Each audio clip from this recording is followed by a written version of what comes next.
Hi everyone, thank you all so much for being here today. My name is Hannah McCauley and I am a writing and publishing major in the journalism program. So today I'm going to be talking to you about the versatility of the journalism program and how the things that I have learned over the past few years have prepared me for a variety of jobs and even potentially opened up unique doors for my futures. So a couple months ago, I was at my dad's house and he brought out a couple of tubs of all the work he had saved throughout my elementary school years, and amidst the math tests and the science experiments were pages and pages of stories and writings that I had crafted as a kid. And even though my grammar was really bad and I didn't know how to spell very well, reading those words I had crafted more than a decade ago brought me back to the moments that I fell in love with writing.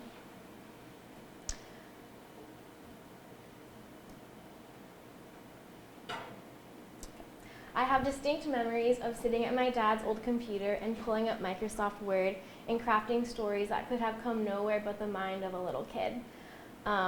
Amidst the stories and the poems and everything else that I wrote, there was a clear passion for writing and a love for storytelling. Ironically, one of the more thought out pieces I wrote was a homemade newspaper that featured all the current events that was happening in my dad's home. And 7-year-old me never would have imagined that 14 years later I would be standing here graduating with a degree in something that was just a passion when I was a kid. Around middle school or high school, I noticed that my passion for writing kind of faded out a little bit, and the only time I wrote was segregated to the times that I would write in my diary. And even though they were still beautifully written, they had the content that only 14-year-old Hannah would really care about. And while I'm not exactly sure why my passion for writing faded, I think it can be partially attributed to the fact that I was being taught and told that the best jobs out there involve math and science. And so if my future career would involve numbers and calculations, then why was there a point of investing in my writing? And this idea that the best jobs out there are not in the creative fields didn't just come out of anywhere. According to Forbes.com, some of the best paying jobs right now are in anesthesiology, surgery, orthodontists, and general family practitioners. And while writing can definitely be integrated into every job, it's clear that these jobs are driven heavily by the maths and the sciences. Comparatively, while doing research for this project, I stumbled upon this really great article that was titled, "How Much Do Writers Earn? Less Than You Think." So that's comforting. But it's clear by this graph that even traditionally published authors, this is for books specifically, make significantly less money than those healthcare professions, which are well into the six-figure salary range. And I'm in no way saying that you should choose your career based off of the type of salary you'll be making. I'm just trying to prove the point that while I momentarily stepped away from writing because the culture I was in was telling me that the creative arts would not be where I was most successful. So where would I be most successful? Well, a lifelong love for the ocean caused me to want to pursue a career in marine biology. So that summer, I applied to a internship type program down in San Pedro, and I gave tours to little kids and gave educational talks to the public. And it was a really great experience and a great summer, and overall it really continued to enhance my love for the ocean. But my sophomore year of high school, the day I met chemistry, was the day that I had to rethink my future career and how my passions aligned with that. So I loved the ocean and it was fascinating to me, but the art of science did not click in my head. I came to a point where I had to do some serious thinking about my passions and also what I would excel in as a career. Another sort of internal crisis I was having growing up and still continue to have today is in regards to spiritual gifts and the things that God has given me. Sometimes I wish that I have been given the gifts of like the important gifts, as some people would say, such as teaching, prophecy, and leadership. But I really feel that God has gifted me in the things of administration, support, and service. So it's taken me a long time to truly meditate on the words of 1 Corinthians 12, 4-6 that says, "There are different kinds of gifts, but the same Spirit distributes them. There are different kinds of service, but the same Lord. There are different kinds of workings, but in all of them and in every one, it is the same God at work." So similarly to growing up and being told that the best jobs were in math and science, somewhere along the way I told myself that the gifts that I had to offer were not needed and not comparable to the gifts that other people had. So while I was applying to Biola, I actually applied as a psychology major, and I'm not really sure what my thought process there was, but I think I wanted to end up as a dolphin trainer. I never actually took a psychology class here at Biola because before I left for school, I stumbled upon this major called intercultural studies.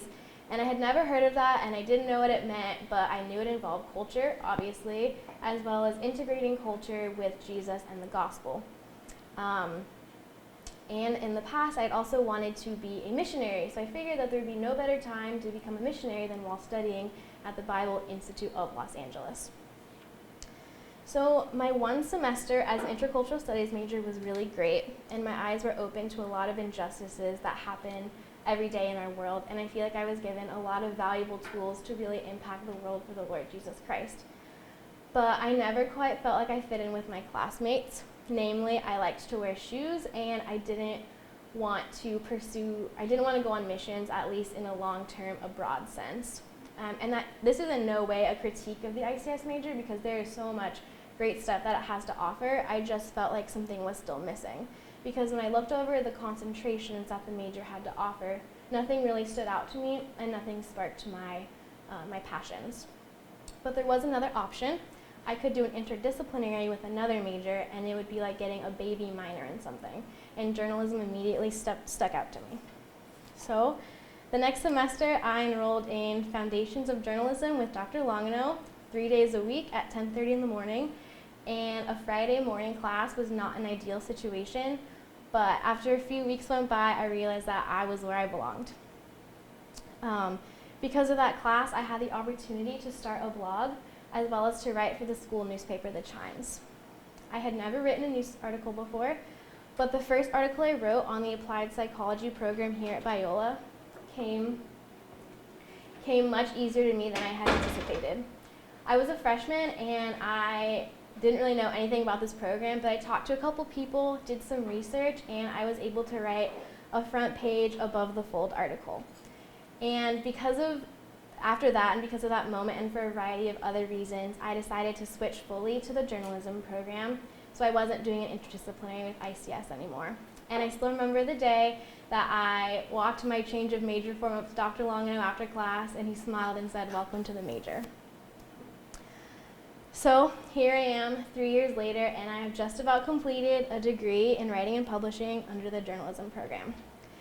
According to the mission statement of the Department of Journalism, Media and Public Relations, it says they prepare students through rigorous academic and practical instruction to be critical thinkers, skilled factual storytellers, agile managers of multiple media platforms, and servant leaders in a rapidly changing media landscape. And I can definitely attest to having learned all those things. But what this mission statement does not say is that it will prepare its students to ask good questions and get to know people deeply, often those that are marginalized. It teaches how to present information factually and obtain it ethically. It teaches how to be curious about everything and to dig deep until you uncover the story that you have been after. It teaches endurance and perseverance. And I could go on and on about the different things that this program has taught me, but I think one of the most significant things that I will carry for the rest of my life is that everyone has a story and everyone is worthy of being heard. I still remember the moment that it clicked to me that there are so many stories out there and things that people may never hear about. I was writing an article for the Chimes about Biola's organic garden, and I was on a tour of the garden with the student worker, and he was showing me the different things the garden had to offer as well as the research he had been conducting. And I was blown away that this amazing thing was here at Biola right under my nose, and I had never heard of it before. And so from that moment, I became very hungry to hear stories about people, companies, passions, just anything I could get my hands on to learn more about. So lucky for me, the journalism program here really emphasizes getting internships that will help you with future careers. So while in the journalism program, I had the opportunity to hear from many people and learn many stories, including Josh Stevens, who is a music artist as well as a producer, and J.D. Hornberger, who is the founder of an underwear company called Mox that provides garments for the homeless. and also the Chase Walker Band, who's a few teenagers who have put together a pretty successful band. But I also have had another outlet to hear people's stories, though it wasn't directly related to journalism. My sophomore year here at Biola, I got a job at the admissions department here at Biola as a front desk receptionist. And it started out as just a job that finally wasn't in the food service industry, but it has finally turned into something that is so much more than that. Each day that I go into work, I have the opportunity to hear stories from prospective students, and I also have the responsibility to make them feel heard and to help them obtain their goal of coming to Biola. As a receptionist, there really is only so much time I have with these students because it's a very fast-paced environment and the lines are constantly ringing, people are constantly coming in. But there is nothing like the moment I can hear the joy in a student's voice when they talk about Biola, though it is just a glimpse into their story and why they have chosen Biola. So it is that sliver of hearing about students' stories that has caused me to want to pursue a career as an admissions counselor here at Biola. I don't know how other people view admissions counselors, but to me, they are just the best type of people. They are such caring individuals that have a passion for students and to help them in any way they can. So when I tell people that I'm a journalism major, they typically say, oh, do you want to write for a magazine or to have a morning talk show? And I say, no, I want to be an admissions counselor. And they say, what does that have to do with journalism? The thing about journalism that people don't recognize is that there is so much below the surface that's beyond the writing and the reporting.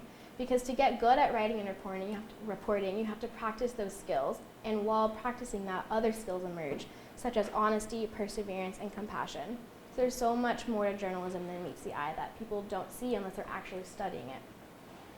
According to the College Foundation website, an admission counselor chats with thousands of students from across the country. And while the blur of students can be overwhelming, these people look at every person as an individual. Studying as a journalism student here at Biola, we are taught to bring a voice to the voiceless and a face to the faceless. While high school students are looking into college and preparing to apply, it can seem very overwhelming and they can just feel lost in a sea of thousands of other students that are doing the same thing that they are. But as an admissions counselor, I would have the opportunity to make sure that every student feels known and make sure that students who feel lost and confused are singled out and really taken care of. Sometimes there have been moments where I am jealous of other majors such as education and nursing because they are constantly pointing towards one goal and one direction. And I have friends in both of those programs and I can definitely speak on how difficult those programs are between the papers and the tests and the applications into the programs, but I'm still envious of them in a sense because at the end of their degree there is a job title, nurse, teacher. But at the end of journalism there are almost unlimited possibilities. And while options are exciting, options are also terrifying. But I am grateful that this program has trained me in a variety of skill sets so that I have the knowledge and the confidence to go where the Lord has called me and to make an impact where He leads me. I am looking forward to the challenge of living out Proverbs 31:8, to speak out on behalf of the voiceless and for the rights of all who are vulnerable. Thank you.